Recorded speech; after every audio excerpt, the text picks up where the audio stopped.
Hadis sahih riwayat Imam Muslim. Ada 30 orang yang pernah melihat Dajjal di dalam muka bumi. Pada zaman Rasulullah, ada seorang lelaki namanya Tamim ibn Aus Ad-Dari. Lelaki ini orang Arab, beragama Kristian.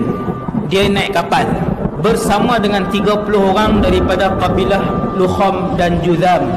Pergi ke mana tidak diperincikan. Kata Tamim, waktu kami sampai di tengah-tengah laut, kami dipukul oleh ombak yang kuat sehingga kami hilang arah tuju. Selama 30 hari, sebulan duduk di tengah lautan. Akhirnya kami sampai di sebuah pulau yang kami pun tak tahu pulau itu di mana. Kami pun bergerak ke pulau itu.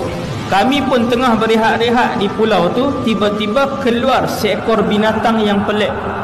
Binatang ini berbulu lebat sehingga menutup seluruh bahagian badannya. Kemudian binatang ni pun datang dekat. Kemudian dia bercakap, "Siapa kalian?" Kami pun jawab, "Kami adalah pemuda-pemuda Arab Kristian daripada semenanjung tanah Arab." Tamim pun bertanya pada binatang tadi, "Siapa kamu?" Binatang tu jawab, "Ana al-Jassasah." 30 orang ni tanya, "Jassasah tu apa?" Dia tak jawab. Dia kata, di tengah-tengah pulau ada satu orang yang sudah lama menunggu kabar berita daripada orang lain. Mereka pergi ke tengah-tengah pulau. Kata Tamim, kami pun masuk ke dalam.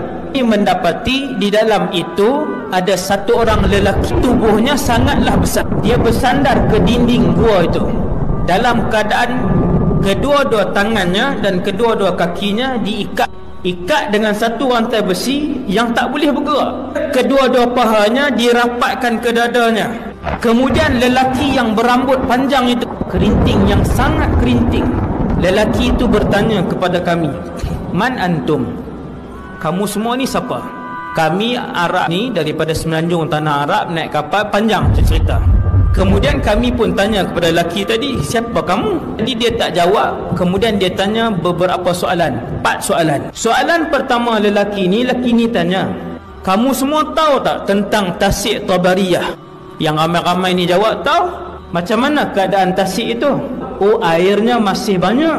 Lelaki ni kata, "Satu hari apabila kamu tengok Tasik itu hampir kekeringan, maka ketika itu aku akan keluar."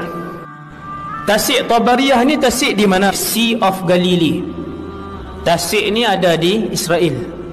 Tuan-tuan boleh tengok tasik itu hari ni setiap tahun dia mengalami kesurutan. Dia tanya soalan yang kedua, bagaimana keadaan ladang Baisan? 30 orang ni jawab, ladang tu masih berbuah, kurmanya banyak.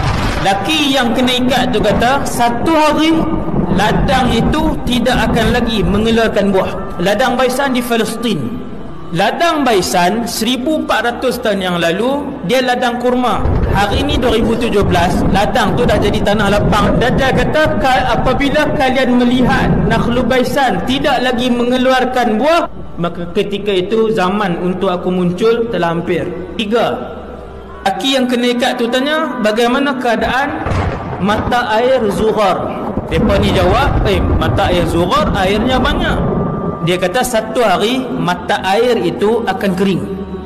Yang alim yang menafsirkan dan mencari Ain Zughar ni adalah mufti Mesir yang lepas, Dr. Ali Jum'ah. Dia buat kajian dan mereka mendapati Ain Zughar itu merujuk kepada Laut Mati. Laut Mati itu 100 tahun yang lalu penduduk di situ sebut Ain Zughar. Ketika kumpulan ulama daripada Mesir, termasuk mufti Mesir yang lalu, pergi ke situ, orang kampung sebut, wahai tuan mufti, dulu di sini adalah sebahagian daripada Laut Mati itu. Dia tunjuk satu pokok jauh daripada Laut Mati itu. Dia kata, wahai tuan guru, dulu di pokok itu, situ masih lagi digenangi oleh Laut Mati. Dan hari ini dah mula surut. Soalan yang keempat, lelaki ni dia tanya, apakah Nabi yang tak pandai membaca dan menulis telah pun diutuskan? 30 orang ni pun jawab, ya, Nabi itu telah pun diutuskan oleh Allah dan dia telah pun berhijrah daripada Mekah ke Yathrib, Madinah. Adakah dia berperang dan dia diperangi? Ya, Nabi itu diperangi.